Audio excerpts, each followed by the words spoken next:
Hello সোনার পুত্ররা, দুর্নীতিবাজ ঘুষখোর বাবার ক্ষমতার দাপট দেখানো সোনার ছেলেরা, তোমাদের বাবারা তোমাদের জন্য ফ্ল্যাট প্লট কানাডায় বেগম পাড়া তৈরির জন্য আমাদের যে রক্ত শুষে নিচ্ছে সেটার যোগান দিতে দিতে আমরা আমাদের সন্তানের মুখের দিকে তাকাতে পারি না। চাকরি বা রাজনীতি থেকে অবসর নেবে তোমাদের বাবারা, হজ করতে যাবে, তোমাদের নিয়ে ট্যুরে যাবে, সেই ছবি তোমরা ফেসবুকে দিবে, দিয়ে ক্যাপশনে লিখবে পরের জন্মেও তোমাকে চাই বাবা। তারপর তোমাদের বাবারা স্থানীয় আবাসিক এলাকার হত্যাকর্তা হবে, মসজিদের সভাপতি সাজবে, তরুণদের সৎ হওয়ার নসিহত দেবে। তোমরা মাই প্রাউড বেস্ট বাবা বলে ছবি আপলোড করবে।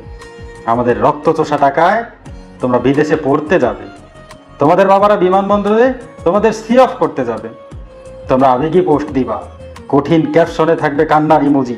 আহা হা হা হা, কত লোকে বক্সদ লাভ রিয়েক্টের সাথে হৃদয় বিদারক কমেন্ট করবে। তোমাদের বাবারা তোমাদের দেখতে যাবে বিদেশে, দেশ থেকে এটা সেটা নিয়ে যাবে, তোমরা আবেগে নাকে বাতাস ছেড়ে ফুপিয়ে কেঁদে উঠবে। স্টোরিতে বাবাকে নিয়ে লেখা মিউজিকের সাথে ছবি দিয়ে ভালোবাসার প্রকাশ করবে। আর অন্যদিকে আমরা আমাদের সন্তানের মুখের দিকে তাকাতে পারবো না।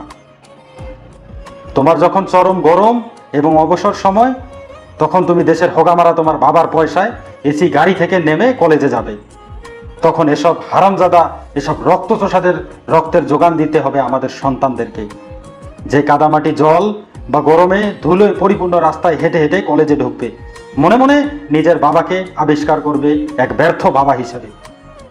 তোমাদের বাবাদের জন্যই আমাকে আমার মায়ের পানের খরচ কমাতে হয়েছে, আমার স্ত্রীর জন্য ফুল কেনা বন্ধ করতে হয়েছে, আমার সন্তানদের জন্য প্রতিদিনের চকলেট কেনা বন্ধ করতে হয়েছে।